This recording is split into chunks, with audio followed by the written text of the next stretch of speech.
My name is Drew Wilson. Several years ago, I had the idea to mix my love of fishing with my career as a tattoo artist. Since then, I've traveled all over the country fishing and making fishing-inspired tattoos for a truly unique clientele. Now, I've decided to take it a step further. You're watching Fishing for Tattoos. Hello, and welcome to a very special episode of Fishing for Tattoos. That was me over a year ago. A lot has changed since then, and I just could not have foreseen what was coming. We, at the time, were living on the road in our Airstream, and immediately after filming this video, we moved to Russellville, Arkansas. And during the move, I lost a memory card, which has made editing this a black cloud over my head because a lot of the storytelling that was involved got lost. And I felt like that changed the vision of what I wanted to do with it. And it's just been very intimidating. And because of that, I have procrastinated it. Now, I have always considered myself to be a storyteller. I think most fishermen, most anglers as a whole make good storytellers. And so I figure the best way for me to tell you this story is for me to just go fishing and take you with me. This is gonna be a little outside the normal for a Fishing for Tattoos episode. Not that I've really developed a normal yet anyway, but we'll get into it. So that intro was me over a year ago. We were living in our Airstream on the road, and we had taken it out to South Carolina to visit my sister Jess and to see the farm that she was building. When you're always building a farm. I shouldn't say that she was building a farm. She's always going to be building her farm. A farm is the kind of thing that as soon as you're done with one thing, there's another project that pops up.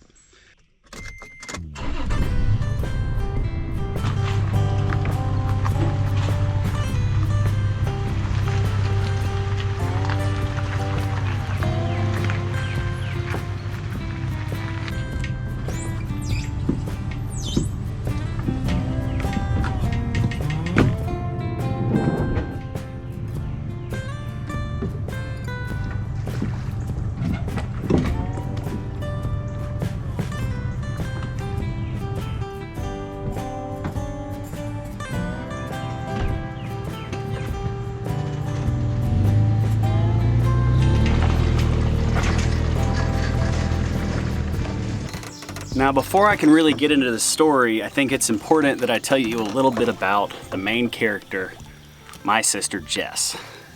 Jess is just an incredible human. She is a loving wife, a mother, a homesteader, a gardener, a writer. She's so many things. In order to tell you all the things she is, I would have to write a book. Actually, I'd have to write 2 of them. She also has a very successful YouTube channel where she teaches people how to grow food and to be more sustainable. She's just a really cool lady, and all of that's gonna weigh in with what we're doing in this video. It's all gonna weigh in with this story. In April 2022, we towed our camper out to South Carolina to visit my sister, her family, and see the farm that they're building.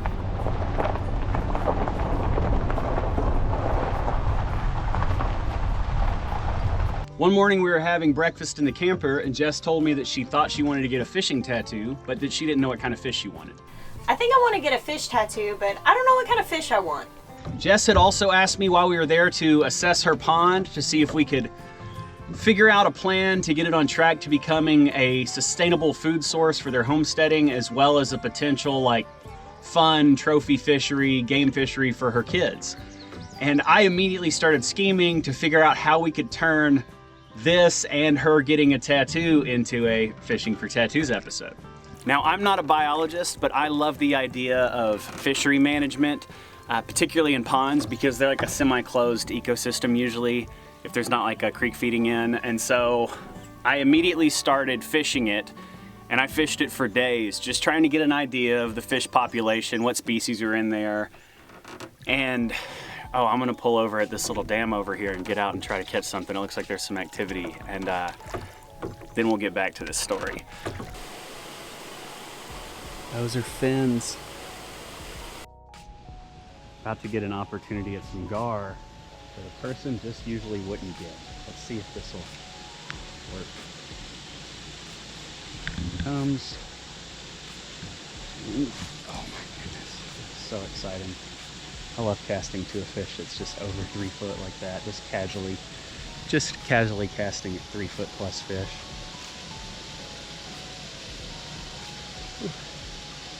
It is so, oh, there goes one.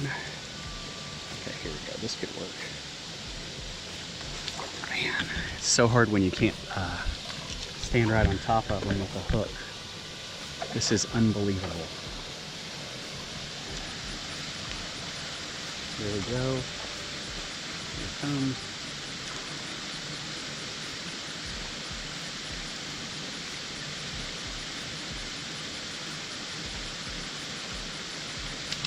Ooh. Selfie gar fishing is crazy. There's so many of them right here. I guess the rain today, there we go. Man, it's awesome. I guess the rain today brought them up. We usually don't ever see this.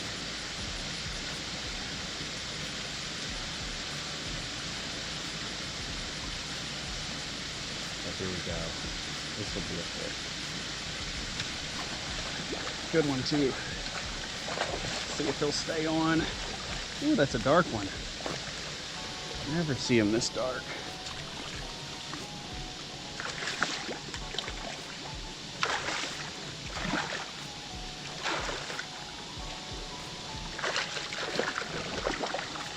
He's gonna get far enough away from me, I'll have to put some weight on him.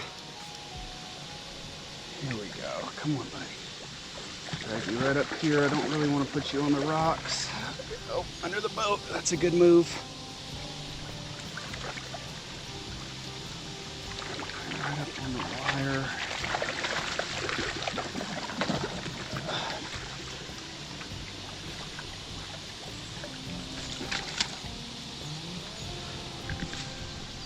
Look at that. All right, I'm gonna get my forceps and get this guy unhooked. I fished pretty much non-stop for the next several days. I took my kayak out and measured the depth, and then I spent a long time trying to figure out what the food sources were for these fish. And here's what I learned. Jess's pond was absolutely chock full of stunted panfish, stunted crappie, and a few mudcats in the mix. And they were existing solely on a diet of bugs. There was absolutely no bait fish population in the pond, so no minnows, and there were no predatory fish like bass or pickerel to help keep the population of bluegill in check. So of all the fish in her pond, nothing was able to grow more than 4 or 5 inches. So I thought about it, I did some reading, and I formulated a game plan. We would put in a handful of medium-sized largemouth bass to help regulate the population of bluegill. We would put in fathead minnows and hope that they would take root and be a good sustainable protein source for her crappie so that they could grow. And in order to give the bass a head start, we were going to cull out a lot of those sunfish ourselves. It is normal when tasked with turning a pond into a sustainable food source to drain the pond and kill all the fish in it and start over from scratch, putting in only what you want. And I generally don't think that way. Also, my sister, being the gardener that she is, kind of rubbed off on me that I wanted us to plant the seed to get this pond on track in 3 to 5 years. I didn't want to just kill everything in there and turn it to what we wanted. When it came time to get our largemouth bass, I really only wanted about 20 to 30 hardworking fish that could help control this pond's population while having enough room to really grow and thrive and potentially turn into trophy fish. I called a lot of local fish farms to ask if they could help me with this, and that's just not how they sell fish, which I totally understand. I just was not aware of. It was really neat how the answer to that problem came about. I was at a little homesteading, gardening swap meet, I guess, with Jess while we were visiting, and I met a guy named Jesse who has a little homestead called Willowbrook. And I was telling him about what I needed to do for this pond and what the problems were with it. And when I said that there was stunted bluegill and crappie, he told me that he had a pond that was full of stunted bass. So there were too many bass in this pond for the food source, so none of them could grow to be more than 2 pounds. And I asked him if we could have some. So we went to Jesse's house and we caught a handful of fish and transported them back to Jess's farm. Yeah, we're about to take those fish out and put them in the pond. These are the fish we caught today. I really want to reach in, but I'm scared. Yeah. Yeah, can you reach in? Yeah, absolutely. I'm just scared. Would you like me to say what we're doing? I met Jesse yesterday and he was telling me about this pond that he has at his house that's overflowed with bass and how they're all stunted. And I was telling him about how this pond is stunted with bluegill because there are thousands of bluegill, but they can't grow bigger than about, 3 or 4 inches. They're all competing for food. This pond is full of prey and needs some predators, and his pond is full of predators. So it worked out really well for us to go take a few bass. We've had them in the water here. I've been using this flower pot with the bottom just to put oxygen in it for the last hour to let the fish get acclimated to the water here, because it just drops in and aerates it real easy. They are strong in here, which really lets you know that they traveled well. That was my biggest concern because... I'm gonna reach in now. Oh, look at them. I love this. But they traveled really well. They're strong. Now we're gonna release them. Is that the one I caught? No. Yours is bigger than this one. That might be the one I I caught. feel the bass. Oh, he just went to a happy get one place. There's a really big grass carp over here. I'm gonna try to sneak up on. Now there was something really cool that came from getting stunted fish that I hadn't considered. Stunted fish, their entire lives, have been fighting for their food. And that makes them just about as mean as a bass can be and willing to eat absolutely anything. So the day that we put these fish in, 4 hours later that evening, they were already blowing up on bluegill on the banks. It's been more than a year since this was filmed, so I can tell you now from experience that these fish are doing great. Wow, this is a huge grass carp. Let me see if I can get in range. Where's the gap?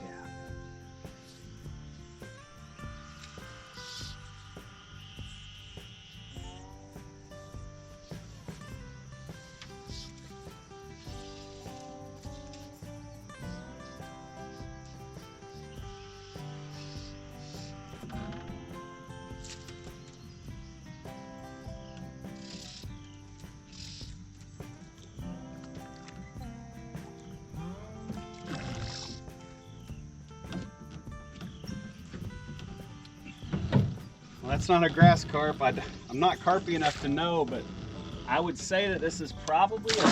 Woo! Had a second wind there. Oh, I'd say this is probably a smallmouth buffalo, but I don't really know enough about all these fish to tell you. I'll try to get it out of the water and show you. It didn't like that net. Oh my goodness, that is crazy. This fish looks completely just doesn't care, isn't gonna fight. And the moment you put the net under it, it freaks out. All right, let's see if we can do it again. Okay. Yeah, if I had to guess, I would say smallmouth buffalo, but I just don't have a clue. Gotta have to ask the internet on this one. Get up here so I can get you unhooked. Oh God, a soft mouth. That comes right out. All right, let's see if I can pick this thing up. Move this rod so I don't break it.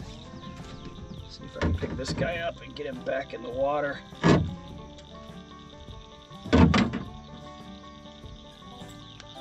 Yeah. I don't know. What do you think? You got someone out there knows. Smallmouth buffalo?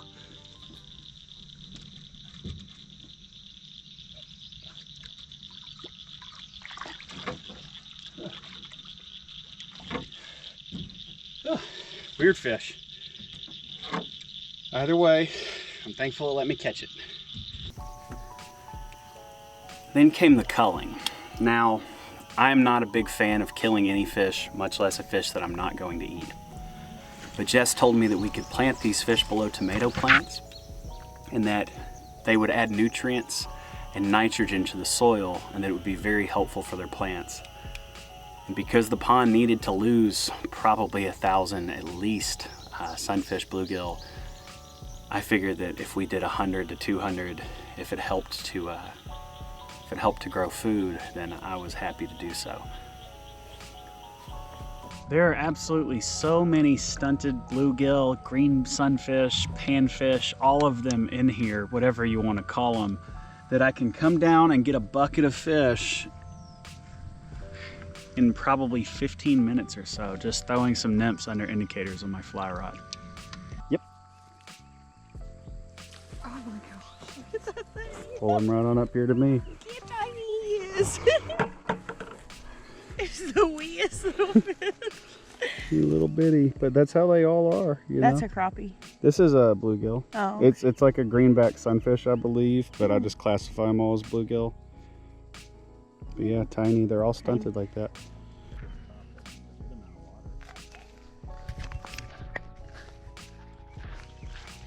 Yep. Nice. Just pull that line in. Good. Ooh, that's pretty. That is a good one. Oh. Probably the prettiest one. Yeah. This is probably the biggest bluegill in this whole pond. Like, no joke. Yeah, bless him. He's literally.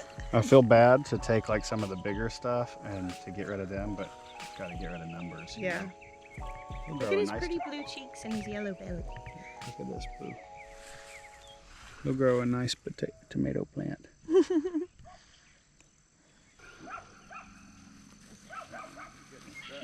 Ooh, maybe you caught a lily pad. Look at that. Look at that snake. Ooh, that's a snake. That is a snake. Can I go get him on film? No. Oh. We ain't fishing. Oh God! Look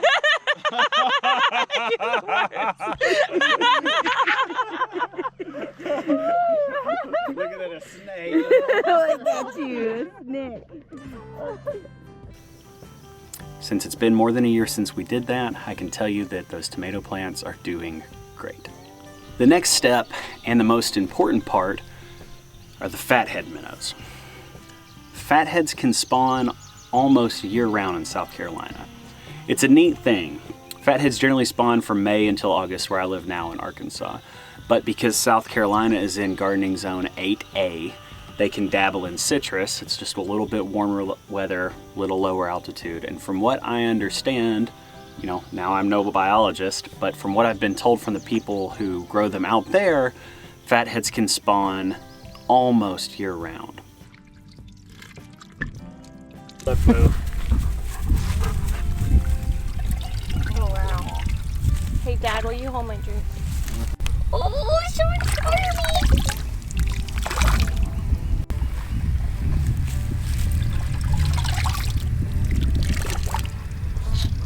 Isn't that fun?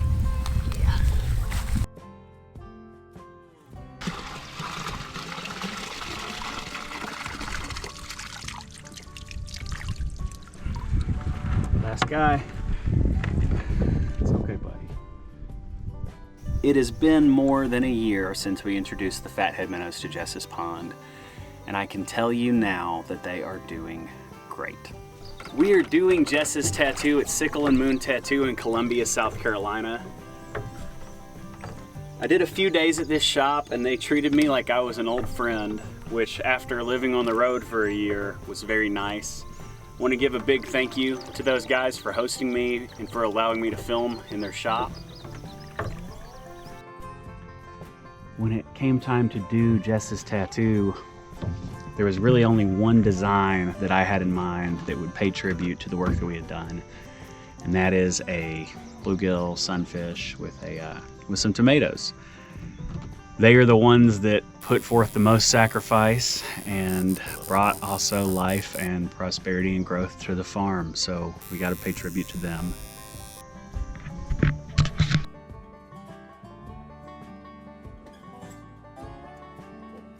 Hey, thanks for watching another episode of Fishing for Tattoos. I hope you enjoyed it. Sorry that oh, big old beaver splash. I knew it was coming. I saw his head out of the water. I was like, I'm gonna spook him when I start talking. Sorry the format was a little weird, you know, but you gotta do what you gotta do. I appreciate you watching. I hope you enjoyed it. Until next time.